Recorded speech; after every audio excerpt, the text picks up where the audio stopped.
माननीय अध्यक्ष जी, आपने 310 की सूचना पर मुझे नियम 58 में बोलने का अवसर दिया, मैं आपका धन्यवाद करता हूं।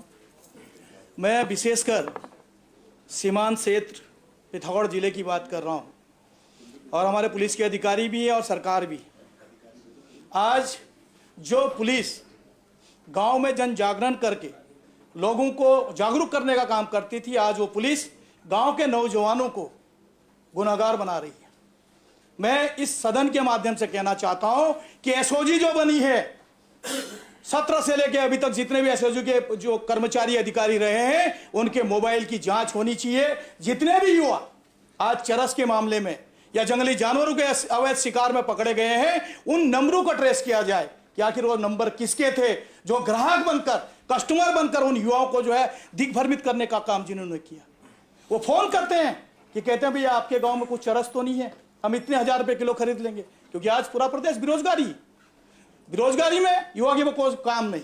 वो जाता है जंगलों में चरस बनाता है और वो एडवांस कई लोगों के खाते में पैसा भी डालती है पुलिस, और उसके बाद जब वो नीचे आते तो उनको पकड़ लेते हैं। कुछ सामान वो अपने पास रखते हैं, कुछ उनसे अवैध वसूली करते हैं और उन तमाम युवाओं को जेल में डाल दिया जाता है। विशेषकर पिथौरागढ़ जिले में आप देखिए 50% से ज्यादा युवा ये चरस के मामले में जेल में है। मैं ये कहना चाहता हूं आपके माध्यम से, और हमारे पुलिस के उच्च अधिकारी भी हैं, आप अगर निष्पक्ष जांच करें, उन युवाओं को जो फोन गए उन नंबरों की सर्विलांस जांच करें कि आखिर वो किस नंबर से उनको जो है एक सौदागर बन के उनको जो लालच दिया गया था। तो सारे आपके पुलिस के एसओजी के जवान या एसओजी के जो इंस्पेक्टर हैं उनके निकलेंगे। दूसरा, माननीय अध्यक्ष जी, पिछले वर्ष एक सैनिक के पुत्र की हत्या कर दी गई। एक तरफ से सरकार कहती है कि अगर कोई लकड़ी काटेगा तो उसको हम दंड करेंगे, ना कि उसको सजा देंगे। और जिस दिन गैरसैंण में यह प्रस्ताव आया था, उसी दिन मुनस्यारी में एक सैनिक के पुत्र की, एकमात्र लड़का था उस परिवार का, जो एक कैंपर की गाड़ी चला रहा था, उसकी गाड़ी में जो हम लकड़ी के बर्तन बनाते हैं उसके जो गांठ थे वो रखे गए थे। वन विभाग के एक दरोगा ने और एक गार्ड ने और पुलिस के 2 जवान ने इतना उसको मारा कि वो सहन नहीं कर पाया और उसने कूद मार दी और उसकी मृत्यु हो गई। आप खुद वहां पर आईजी थे, मैंने पुलिस का भी साथ दिया। मैंने लोगों से कहा इसकी निष्पक्ष जांच होगी, लेकिन जांच के रूप में वन विभाग के कर्मचारी को जो है दूसरी जगह रख दिया, पुलिस के कर्मचारी को दूसरी जगह रख दिया। और जांच कौन कर रही है?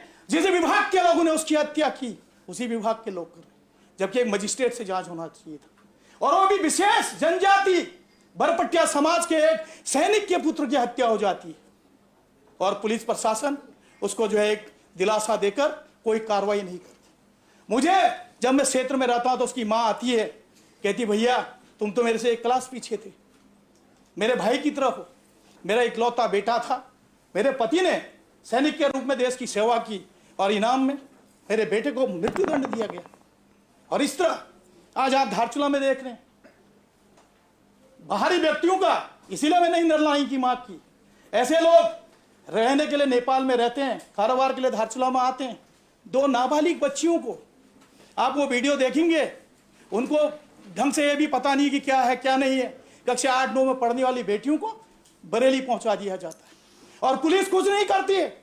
जब जनता वहां पर आक्रोशित होती है, जनता सारे दुकानों में तोड़फोड़ करती है, उसके बाद उसको गिरफ्तारी की जाती है। कल रात की घटना है, थाने के सामने, सीओ के ऑफिस के सामने एक व्यक्ति को, अल्पसंख्यक के व्यक्ति को राजनीतिक दलों के अध्यक्षों ने और उन लोगों ने इतना बुरा मारा कि उसकी रिपोर्ट दर्ज नहीं हुई। जब मैंने पुलिस को फोन किया कि मैंने कल विधानसभा की कार्रवाई में मैं इस मामले को लाऊंगा, आखिर गुनाहगार है, बाहरी व्यक्ति है, अगर उसने गलत किया तो उसको पुलिस दंडित करे, अन्यथा आप लोग कौन होते हैं बाहरी व्यक्ति के रूप में किसी व्यक्ति को प्रताड़ना करने वाले, किसी को मारने के लिए? इस तरह की घटनाएं हो रही हैं। पुलिस की ड्यूटी में, पुलिस की निगरानी में मंच से भाषण दिया जाता है कि अब इनको ठोको, गोली मारो। क्या राजनीतिक दल के लोगों के इस तरह की भाषा होनी चाहिए? वो भी उस धारचूला जैसे क्षेत्र में जहां पे हमेशा आपसी भाईचारा रहा। इस तरह की प्रक्रिया आज हो रही है और मैं विशेषकर मैं सब पुलिस वालों को जो है इसमें गुनाहगार साबित नहीं करता। अभी हमारे एक साथी ने कहा कि ऐसे लोगों को सीमांत क्षेत्र भेज दो। वास्तव में माननीय अध्यक्ष जी, मैं सरकार से कहना चाहता हूं, इस तरह की जो पुलिस के नाम पर कलंक लग रहा है, सारे पुलिस के अधिकारी गलत नहीं है, सारे पुलिस के जवान गलत नहीं है। इस तरह के जो लोग जिनको दंडित किया जाता है उनको पनिशमेंट के लिए या तो धारचूला मुनस्यारी भेज दिया जाता है, या चमोली भेज दिया जाता है, या उत्तरकाशी भेज दिया जाता है। क्या ये पर्वतीय क्षेत्र केवल दंडित और जो इसके दुष्कर्म करने वाले पुलिस के अधिकारी या कर्मचारी हैं या सरकारी जो कर्मचारी अपने विभागों में भ्रष्टाचार करते हैं, क्या ऐसे लोगों को ही वहां पर भेजा जाएगा?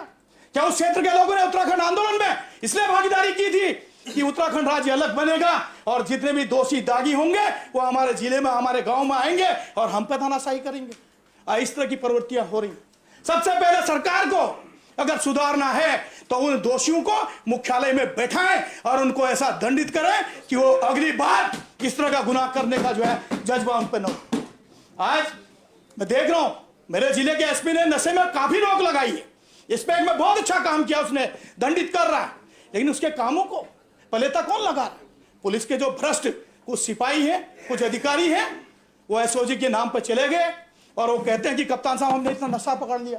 लेकिन क्या कभी पुलिस के अधिकारी ने यह जानने की कोशिश की कि ये पहाड़ का, ये गांव का, दुर्गम क्षेत्र का बच्चा आखिर 5 किलो 6 किलो चरस लेके कैसे आ रहा? इसका कारण क्या है? क्या कभी पुलिस ने यह कार्रवाई की कि हम उस गांव में जाएं, जन जागरण अभियान चलाएं और हम युवाओं को बताएं कि आप इस तरह के नशे का कारोबार करोगे तो आपका भविष्य ही खराब नहीं होगा बल्कि आपके परिवार का भी भविष्य खराब होगा?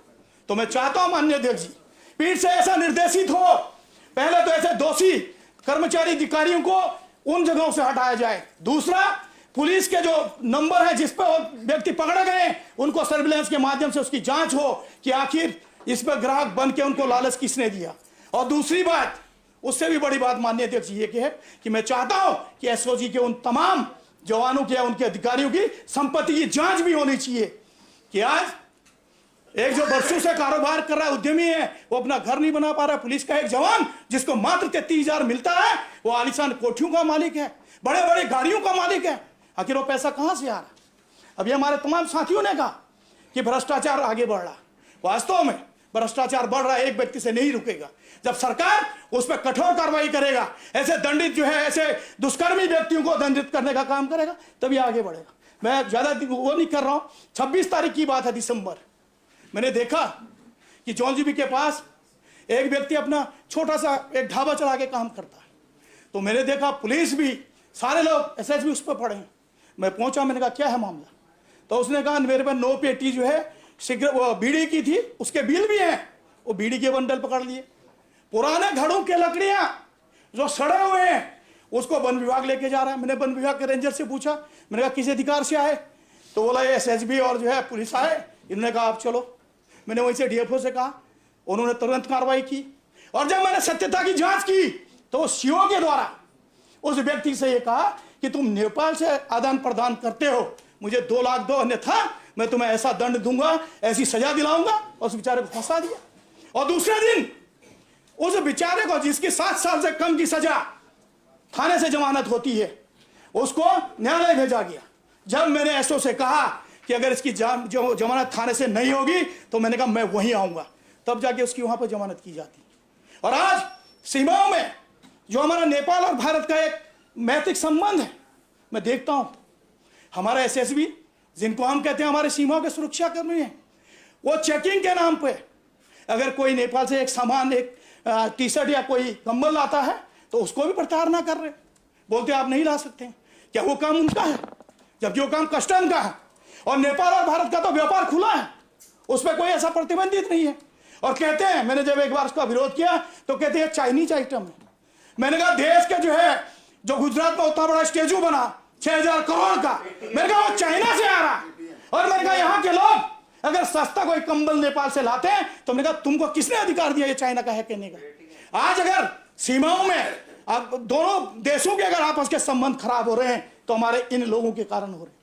मैंने कई बार जिलाधिकारी से कहा, मैंने वहां के एसडीएम से कहा, उनके सीओ से कहा कि भैया आप सीमांत के जो है बॉर्डर एरिया में जिस तरह की गतिविधियां हो रही उसको सुधारिए। और एक पिछले बार की बात है, एक युवा को 3 बार उसकी गाड़ी में चेकिंग होती है, 4थी बार में उसकी गाड़ी में जो है 800 ग्राम चरस निकलता है। क्या ये काम एसएसबी का है? और जब हमने जानकारी की, पूरे क्षेत्र के लोगों ने विरोध किया तो पता चला कि एसएसबी के लोगों ने उसको जानबूझ के फंसाने के लिए उसकी गाड़ी में रखी गई। तो माननीय अध्यक्ष जी, मेरा ये मानना है कंक्लूड करें, सीमांत क्षेत्रों में इस तरह के जो दोषी व्यक्ति हैं उनको पहले हटाया जाए। और एक चीज सदन से मैं मांग करता हूं कि जितने भी युवाओं को फंसाया गया है उन पे जो कॉल आए हैं, जिस कॉल रिकॉर्डिंग के अंदर तहत उनको जेल डाले गए हैं, जिन युवाओं का भविष्य खराब किया गया, उसकी जांच हो कि आखिर उस नंबर से किसने फोन किया, कौन ग्राहक बन के गया, क्यों इस युवा ने जो है इस जघन्य अपराध को करने का काम किया। तो इसकी जांच होनी चाहिए। और इसी के साथ मैं आज सदन की समस्त कार्रवाई रोकने की मांग करता हूं और अपने तमाम साथियों के साथ अपने को संबद्ध करते हुए इस लोक महत्व के प्रश्न में 310 की जो है चर्चा की मांग करता हूं। माननीय सदस्य